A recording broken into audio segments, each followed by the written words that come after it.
Good morning everyone. आप लोगों का पुनः स्वागत है आपके यूट्यूब चैनल पर। अभी तक आप लोगों ने विभिन्न अकाउंटिंग शब्दावली सीखी। आज के अध्याय में कुछ अन्य शब्दावली आपको बताने जा रहा हूँ।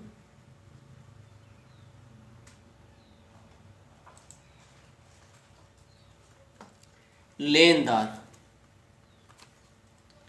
क्रेडिटर।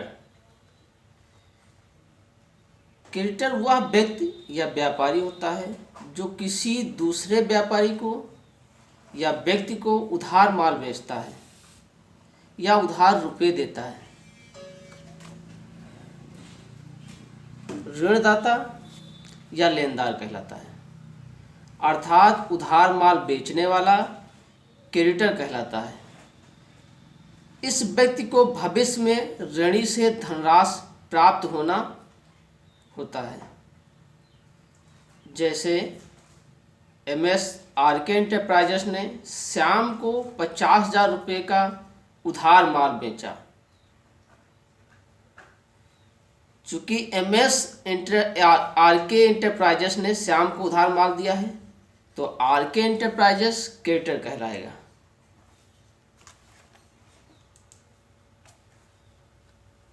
डेबिटर यानी देनदार।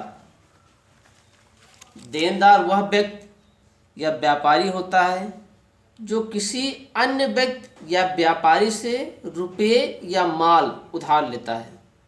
ऋणी या डेब्टर कहलाता है, अर्थात उधार माल खरीदने वाला ऋणी या डेब्टर कहलाता है। इस व्यक्ति को एक निश्चित दिन या निश्चित अवधि पर पैसा चुकाना होता है। जैसे अभी हमने पिछला उदाहरण दिया क्रेडिटर का। श्याम ने RK एंटरप्राइजेस से कुछ उधार माल लिया था। वो माल का पैसा श्याम RK एंटरप्राइजेस को देना चाहता है, तो श्याम यहाँ पर ऋणी है। श्याम ऋणी या डेब्टर कहलाएगा। एक्सपेंसेस यानी व्यय। किसी भी वस्तु के उत्पादन और उनके बीच विक्रय के बीच जो खर्चे होते हैं एक्सपेंसेस कहलाते हैं। वस्तु के उत्पादन और विक्रय के बीच के जो खर्चे होते हैं वो एक्सपेंसेस कहलाते हैं। ये मुख्य रूप से दो प्रकार के होते हैं, प्रत्यक्ष व्यय या डायरेक्ट एक्सपेंसेस। ये वह व्यय होते हैं जो व्यापारी कच्चा माल या पक्का माल खरीदते वक्त करता है। माल खरीदने में लगने वाला भाड़ा और माल को गोदाम तक पहुंचाने में लगने वाला किराया भी इस व्यय में शामिल होता है। यदि व्यापारी किसी वस्तु का उत्पादन करता है तो ऐसी दशा में कच्चे माल से लेके वस्तु को विक्रय योग्य तैयार करने तक लगने वाला समस्त व्यय प्रत्यक्ष व्यय कहलाता है। ये व्यय वस्तु के उत्पादन लागत को प्रभावित करता है, यानी ये वह खर्चे होते हैं जो वस्तु के उत्पादन में लगने वाले व्यय होते हैं और उस वस्तु के उत्पादन लागत को प्रभावित करते हैं। इसमें गाड़ी भाड़ा है, फैक्ट्री बिल, मजदूरी, ईंधन आदि अन्य उत्पादन व्यय डायरेक्ट एक्सपेंसेस में आते हैं। ये व्यय वस्तु के लागत का हिस्सा भी होते हैं। दूसरा व्यय होता है इनडायरेक्ट एक्सपेंसेस यानी अप्रत्यक्ष व्यय। ये वह व्यय होते हैं जो वस्तु की बिक्री और कार्यालय व्यय से संबंधित होते हैं।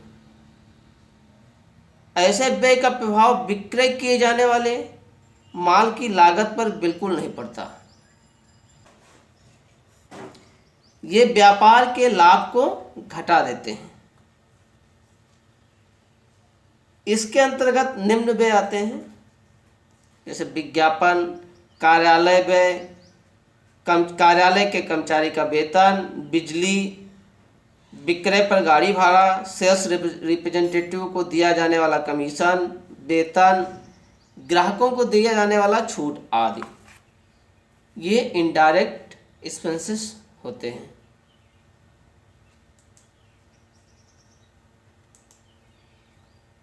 ट्रांजैक्शन यानी लेन देन, व्यापार में माल संबंधी क्रय विक्रय या वस्तुओं का पारस्परिक आदान प्रदान होता है। ऐसे सभी लेन देन मुद्रा के होते हैं। मुद्रा का भुगतान तुरंत या भविष्य में हो सकता है। व्यापारी द्वारा किए जाने वाला सभी आदान प्रदान लेन देन कहलाता है। जब सौदे का तुरंत भुगतान किया जाता है तब वो नगद लेन देन यानी कैश ट्रांजैक्शन कहलाता है, और जब भुगतान भविष्य में किया जाता है तब उसे उधार लेन देन यानी क्रेडिट ट्रांजैक्शन कहा जाता है। जो भी आदान प्रदान होता है, पारस्परिक आदान प्रदान व्यापारियों में, वो लेन देन में आता है। रेवेन्यू यानी राजस्व, गुड्स या सर्विस को मार्केट में सेल्स करने पे जो प्राप्त होती है रेवेन्यू कहलाती है। गुड्स या सर्विस को मार्केट में सेल्स करने पे जो प्राप्त होती है रेवेन्यू कहलाती है।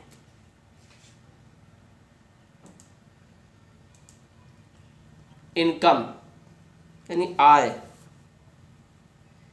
जब कोई माल या सर्विस मार्केट में बेचा जाता है तो उससे जो रेवेन्यू प्राप्त होती है उसमें से एक्सपेंसेस यानी खर्चों को घटाने के बाद जो राशि बचती है आय यानी इनकम कहलाती है।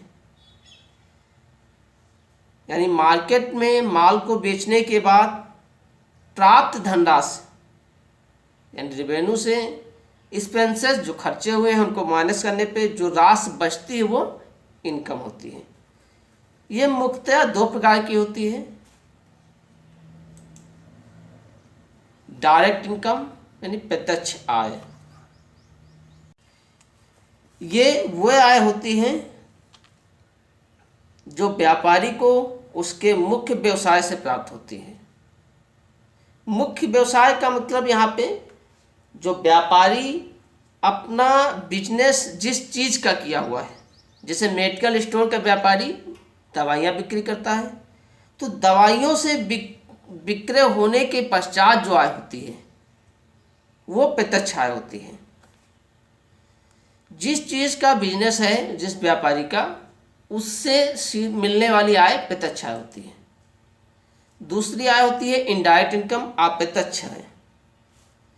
ये व्यापारी द्वारा मुख्य व्यवसाय के अलावा जो आय प्राप्त होती है अप्रत्यक्ष आय कहलाती है। जैसे ऊपर अभी बताया मेडिकल स्टोर के व्यापारी द्वारा जो दवाइयों के विक्रय से प्राप्त आय हुई वो प्रत्यक्ष आय हो गई।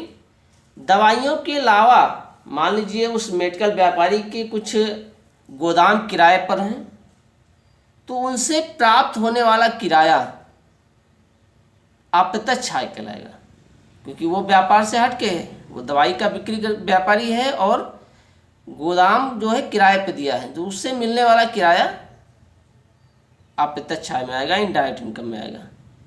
या उसने कुछ पैसे मार्केट में ब्याज पर दे रखे हैं तो उससे प्राप्त होने वाला ब्याज जो है अप्रत्यक्ष आय आएगा। इस प्रकार जो व्यापार से हटकर इनकम होती है वो इनडायरेक्ट इनकम कहलाती है। आज के अध्याय में इतना ही। धन्यवाद।